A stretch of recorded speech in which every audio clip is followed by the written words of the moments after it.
जरूरी सूचना है आप सभी स्टूडेंट्स के लिए, स्टडी फॉर सिविल सर्विसेज का Android app Google play store में आ चुका है, उसको प्लीज तुरंत इंस्टॉल कर लीजिए। और अगर आप स्टडी फॉर सिविल सर्विसेज के सिर्फ ऐप से कोई भी कोर्स, कोई भी पीडीएफ परचेज करते हैं तो उसमें अप्लाई कूपन, अगर आप ज्ञान सर जो है आप उसमें अप्लाई करते हैं, ये कूपन कोड है, तो उसमें 20% फीस तुरंत माफ हो जाएगी, मतलब 20% डिस्काउंट तुरंत उसमें लग जाएगा। ज्ञान सर लिखना है, नॉर्मली ज्ञान सर स्मॉल लेटर में है सब कुछ, कोई स्पेस नहीं, कोई कॉलम नहीं, सिर्फ ज्ञान सर, GYANSIR। इस तरह से अगर कूपन कोड लगाते हैं आप ऐप में बाई करने से पहले, जो अप्लाई कूपन वाले में आता है, तो 20% का डिस्काउंट तुरंत मिलेगा। वीडियो देखिए।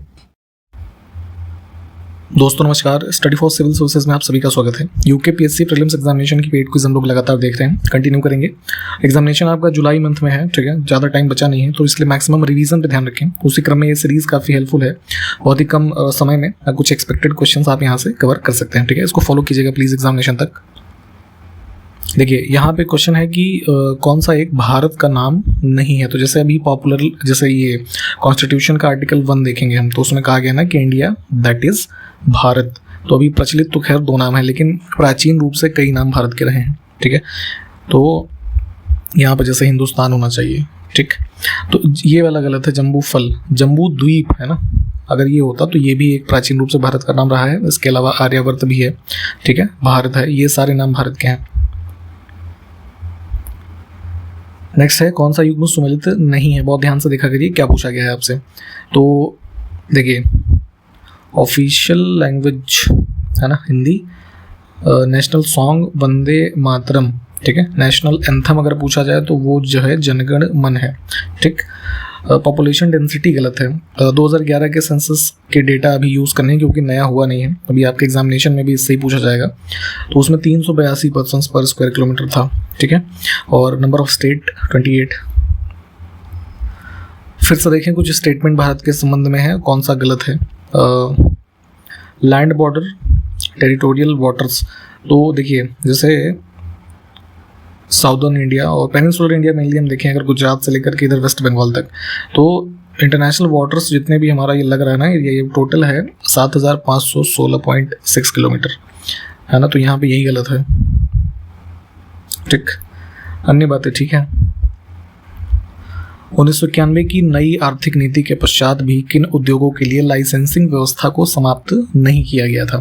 तो देखिए 1990 के बाद मेनली जो इंडिया में जैसे न्यू इकोनॉमिक पॉलिसी अडॉप्ट की गई, LPG रिफॉर्म्स किए गए हैं ना, तो ये सारे इंपॉर्टेंट मतलब इवेंट्स रहे हैं। तो देखिए न्यू इकोनॉमिक पॉलिसी में क्या था, पहले क्या था कि हर चीज़ जो है मेनली गवर्नमेंट जो है उसको बनाती थी, या हर चीज़ को करने के लिए लाइसेंस लेना पड़ता था, ठीक है। तो प्राइवेट प्लेयर्स के लिए बहुत ज़्यादा स्कोप नहीं था। तो जब ये लाइसेंसिंग प्रणाली ख़त्म की गई, प्राइवेट प्लेयर्स को मौका ज़्यादा मिलने लगा, तो उसी में फिर भी कुछ ऐसे जो सेंसिटिव कह लीजिए एरियाज़ थे, तो उसमें गवर्नमेंट इंटरवेंशन ज़रूरी था। तो उसके लिए अभी भी लाइसेंसिंग जो है अबॉलिश नहीं की गई थी। तो इन विकल्पों में अल्कोहल है ना, जो एक्सप्लोजिव वाले इंडस्ट्रियल एक्सप्लोजिव्स हैं, केमिकल इंडस्ट्री जितनी भी थी है ना, सिगरेट्स वगैरह जैसे कंस्ट्रक्शन जो होता था, तो ये सारी चीज़ें अभी भी है ना इसमें अबॉलिश नहीं की गई थी इसके लिए लाइसेंसिंग। तो सारे ही करेक्ट हो जाएंगे। वस्तु एवं सेवा कर GST है ना, goods and services tax act जो बना था 2016 का, तो लागू कब से हुआ है, तो 1 जुलाई है ना 2017 से।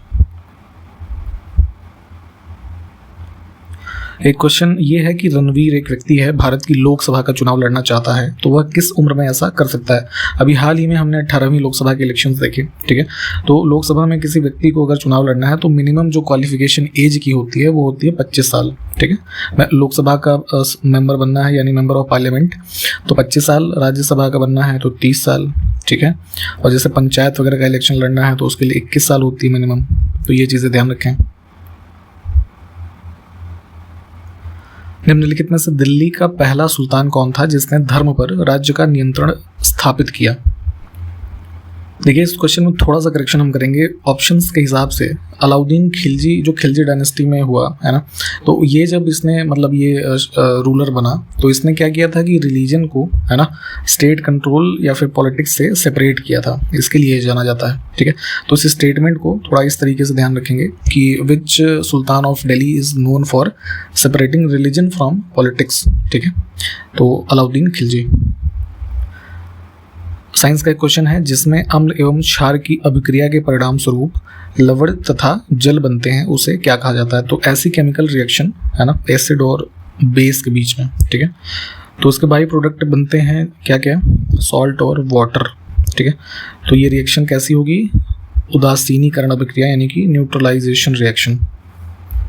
नेक्स्ट है दीवान ए मुस्तक राज, इसकी स्थापना का उद्देश्य क्या था? तो कई सारे डिपार्टमेंट्स दिल्ली सल्तनत में इस्टेब्लिश किए गए, उसके बारे में पूछा जाता है। जैसे ये दीवान ए है ना रियासत, ठीक, रियासत नहीं रसालत है ना, दीवान ए इंशा होता था, दीवान ए वजारत, दीवान ए बंदगान, ठीक।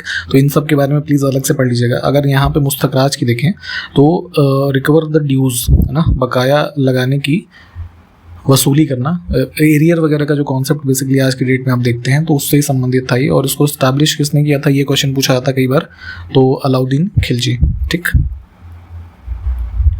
दो स्टेटमेंट हमारे पास है गयासुद्दीन तुगलक के बारे में, और कौन सा गलत है बहुत ध्यान से देखिए, देखना होता है यही कि क्या पूछा गया है, गलत या फिर सही, ठीक। तो देखिए गयासुद्दीन तुगलक डायनेस्टी का एक रूलर था, तो इसका वास्तविक नाम गाजी मलिक था, ये बात ठीक है। इसके पिता हिंदू जाट थे जबकि माता एक करोना तुर्क थी, ये स्टेटमेंट गलत है। इसकी जो मदर थी वो जाट लेडी थी पंजाब के रीजन की, ठीक है। और फादर जो था ये इसका मंगोल ओरिजिन का था, ठीक है। मंगोल ये यही तुर्क मंगोल कह सकते हैं एक तरीके से, इनका एक ओरिजिन होता था ये। तो गलत पूछा गया है तो केवल दो। कौन सा कथन इसमें सही नहीं है? हॉकी गेम के बारे में कुछ स्टेटमेंट्स हैं गलत। अगर हम देखें तो एक टीम में जब खेलते हैं लोग तो एक टाइम पे एक टीम में 11 प्लेयर होते हैं, 12 लिखा है ना, ये गलत हो जाएगा। विश्व को कितने टाइम जोन में विभाजित किया गया है, ठीक है। पृथ्वी हमारी जो है, आप जियोइड शेप देखते हैं तो ऐसे लॉन्गिट्यूड लैटिट्यूड ये सब चीज़ें हम पढ़ते हैं, तो उसी के रेफरेंस में टाइम जोन बना है। किसी स्थान का टाइम कैलकुलेट कर सकते हैं इजीली, एक पॉइंट से दूसरे पॉइंट है ना, या एक डिग्री से दूसरे डिग्री में। तो इस तरीके से हमारे पास पूरे विश्व में 24 टाइम जोन है, ठीक है। फिर से देखें कौन सा कथन सही नहीं है। ब्रिटेन के पास इनकी जो टेरिटरी अलग अलग जगहों पे पूरे विश्व भर में है ना, तो कुल 9 टाइम जोन है, ये बात ठीक है। फिर है रशिया के लिए 11 टाइम जोन है, ये भी ठीक है। डेनमार्क के पास 5 टाइम जोन है। लास्ट स्टेटमेंट गलत है। Largest number of time zone in the world, ये किस कंट्री के पास है? तो ये है फ्रांस के पास। यहाँ पे ये गलत हो जाएगा। फ्रांस के पास जिसकी जितनी भी टेरिटरी पूरे विश्व में अलग अलग जगह है ना, ऐसे मान लीजिए, तो कुल 12 टाइम जोन है ये, ठीक है। आपसे क्वेश्चन है कि इंडिया के पास कितने टाइम जोन है, और जरा अगर है जो भी तो उसको कमेंट करके बताइए। एक व्यक्ति है शिव सुंदर और पीड़ित हैं वो बेरी रोग से। ऐसा इसलिए है क्योंकि उसके शरीर में किस चीज़ की कमी है? तो विटामिन बी की कमी से होता ही है। नेक्स्ट है निम्नलिखित में से कौन सा पहला मौर्य शासक था जिसने शिलालेखों के माध्यम से लोगों तक अपना संदेश फैलाने का प्रयास किया था, ठीक है। तो जो है सबसे फेमस मौर्य जो रूलर रहे हैं कौन? अशोक, ठीक। इनके कई सारे इंस्क्रिप्शंस है ना, और जो जैसे प्राकृत लैंग्वेज या ब्राह्मी स्क्रिप्ट वगैरह में ये चीज़ें पूछी जाती हैं, लिखे हुए मिले हैं, है ना। तो ऑप्शन सी। एक रिवर है महानदी, ठीक है। तो इसका जो टोटल बेसिन एरिया है वो किस राज्य में इसका विस्तार नहीं है, ठीक। तो छत्तीसगढ़, उड़ीसा, झारखंड, ठीक है, पार्ट्स ऑफ महाराष्ट्र, मध्य प्रदेश, ये सारे कवर करता है ये, बट बिहार नहीं है, ठीक। मैप पे चाहे तो इसको एक बार लोकेट कर लीजिए प्लीज़। एक बीमारी है एथलीट फुट, ठीक है। तो किसकी वजह से ये होती है? तो फंगल इन्फेक्शन होता है एक प्रकार का, ये जो स्पोर्ट्स पर्सन्स होते हैं है ना, मेनली उनमें पाया जाता है। ये डर्मेटोफाइट है ना, एक प्रकार का फंगाई है ये। Option D. अपच से छुटकारा पाने के लिए निम्नलिखित में से किसका उपयोग किया जाता है? कई बार आप जैसे कुछ चीज़ें आपने ज़्यादा खा ली या कुछ ऐसी चीज़ खा ली जिससे आपको एसिडिटी हो गई है ना पेट में, तो उसको ठीक करने के लिए एंटासिड का यूज़ करते हैं, ठीक है। फॉर एग्जांपल जैसे ये डाइजीन वगैरह की सिरप शायद आपने देखी हो, ठीक है। तो ये सब इसी चीज़ का काम करते हैं। अगला है विभिन्न प्रकार के व्यवसायों के आधार पर जनसंख्या का वितरण क्या कहलाता है।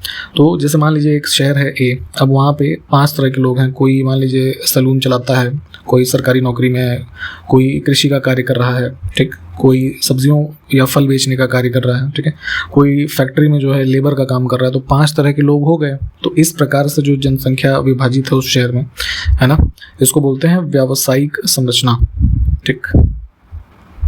अगला है निम्नलिखित में से कौन सी वायुमंडल में स्थायी गैस है। परमानेंट गैस है ये 3, नाइट्रोजन, ऑक्सीजन और आर्गन, ठीक। तो क्या मिल रहा है हमें यहाँ पे, नाइट्रोजन। निम्नलिखित में से कौन सा युग्म सही सुमेलित है, ठीक है। कुछ स्टडीज हैं साइंटिफिक और किस विषय से संबंधित हैं।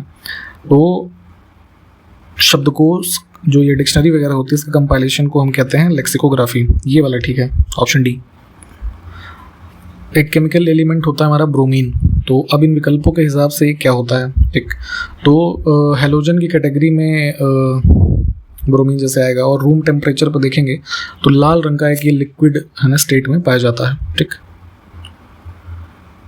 अगला है वेल्डिंग में प्रयुक्त गैसें कौन कौन सी हैं। तो जैसे किसी मैकेनिक की शॉप पे आपने कभी देखा हो, मान लीजिए कोई साइकिल आपकी है, उसका कोई पार्ट टूट गया है, तो लोहे के एक पीस को दूसरे से जोड़ने में वेल्डिंग की एक प्रक्रिया होती है, ठीक है। तो उसमें जो आपने देखा होगा अगर शायद, तो ऑक्सीजन और एसिटिलीन है ना, इनको यूज़ करके वेल्डिंग करके उस पार्ट को जोड़ दिया जाता है। न्यूनतम समर्थन मूल्य 2009 में जो है, या 2009 से किस आयोग या संस्था की सिफारिशों पर तय किया जाता है। तो commission for agricultural cost and prices, ठीक है, यहाँ पे, ठीक है, कृषि लागत एवं मूल्य आयोग ये तय करते हैं। जो अभी आपने रिसेंट ईयर्स में किसानों के आंदोलन देखे, तो एमएसपी है ना की गारंटी के लिए ही ऐसे कई सारे आंदोलन हुए, ठीक। तो इसी के लिए एक आयोग बना था ये 2009 में, ठीक। तो कृषि लागत एवं मूल्य आयोग, तो ये तब से रिलीज़ कर रहे हैं। तो ये ईयर ध्यान रखिएगा, कभी मतलब इस तरीके से ये पूछ सकते हैं कि जो एमएसपी है ना, वो कब से इस तरीके से ईयर वाइज कौन सा ईयर है जब से टर्म्स ऑफ रेफरेंसेस के हिसाब से दिया जा रहा है। तो 2009। अपने जीवन चक्र के किस चरण में रेशम कीट वाणिज्यिक रेशे उत्पन्न करता है। तो सिल्क वॉर्म जो होते हैं, सिल्क जो यूजेबल प्रोड्यूस करना एक तरीके से कह सकते हैं, स्टार्ट करते हैं, ठीक है। तो ये इनका स्टेज होता है प्यूपा, ठीक, ऑप्शन सी। थोड़ा चाहे तो इसको एक बार सर्च करिएगा, जैसे कुछ इनकी स्टेजेस होती हैं, है ना, स्पिनिंग, है ना, कोकून, प्यूपा, ये सब चीज़ें। अगला है हरे फलों को कृत्रिम रूप से पकाने के लिए कैल्शियम कार्बाइड का उपयोग किया जाता है, क्योंकि यह इसमें से क्या उत्पन्न करता है, ठीक। तो कैल्शियम कार्बाइड जो है वो एसिटिलीन गैस जो है प्रोड्यूस करता है, जिसको कि जैसे अभी आम का ही सीज़न चल रहा है, देखा होगा आपने। तो आम का जो जैसे ये फल है, मान लीजिए थोड़ा सा बना लेते हैं, ठीक, ऐसे कुछ होता है आम। तो ये जो टिप होती है ना यहाँ पे, तो इसी के इस पे थोड़ा सा यही कैल्शियम कार्बाइड लगा दीजिए, तो कुछ दिनों में आम पक जाएगा। तो इसकी वजह से एसिटिलीन प्रोड्यूस होती है, वो पका देती है। इसमें से कौन सा एंजाइम ग्लूकोज को एथेनॉल में बदलने को उत्प्रेरित कर सकता है, ठीक। तो जाइमेज है ना, इसका ये फर्मेंटेशन वगैरह की क्रिया में ये यूज़ होता है, तो जिसमें ग्लूकोज एथेनॉल में कन्वर्ट होता है। अगला है लेग हीमोग्लोबिन, इसमें से किस में पाया जाता है। तो जो ये लेग्यूम रूट होती है ना, जो हमारी ये दाल वाली फसलें होती हैं, ठीक है, ऑप्शन बी, इसमें पाया जाता है, इनकी गांठों में। बेसिकली जैसे ये अल्फ़ा एक होता है और सोयाबीन है ना, इनकी रूट्स में देखेंगे तो ये पाया जाता है लेग हीमोग्लोबिन। और ये क्या काम करता है कि सफिशिएंट अमाउंट में ऑक्सीजन इनकी रूट्स तक पहुंचे ताकि नाइट्रोजन फिक्सेशन हो सके इससे, ठीक है, इसमें कार्य करता है। यहाँ पे देखिए ये चीज़ें लिखी भी हुई हैं, एक बार पॉज करके देख लीजिए। विशेष रूप से उमस भरी गर्मी के दौरान शरीर से निकलने वाली दुर्गंध पसीने पर किसकी क्रिया के कारण होती है। तो जैसे अभी ही गर्मियों का मौसम चल रहा है, हमारे बॉडी से क्या होता है, स्वेट है ना, स्वेटिंग हो रही है, तो बैक्टीरिया उसके साथ रिएक्शन करता है, ठीक। तो उस वजह से है ना, ये जो हमें स्मेल वगैरह कई बार आती है। तो ये रिस्पॉन्सिबल होते हैं इसके लिए, ऑप्शन बी। ठीक है, तो यहाँ पे हमने कंप्लीट किया है इसको, सारे क्वेश्चंस देखे हैं। जो क्वेश्चन पूछे गए उसको कमेंट करके बताना है। हमारी टेस्ट सीरीज चल रही है या पेड क्विज में भी अगर आप प्रैक्टिस करना चाहें, ठीक है, या किसी भी स्टडी मटेरियल से संबंधित पेड ग्रुप ज्वाइन करना चाहें तो अभी भी ग्रुप हमारे चल रहे हैं। इसी वीडियो के डिस्क्रिप्शन बॉक्स में हमारी कॉन्टैक्ट डिटेल है, आप उस पर कॉन्टैक्ट करके एडमिशन भी ले सकते हैं। ठीक, तो इसके आगे से क्वेश्चन जो भी हैं वो अगले वीडियो में हम देखेंगे। तब तक के लिए नमस्कार, जय हिंद।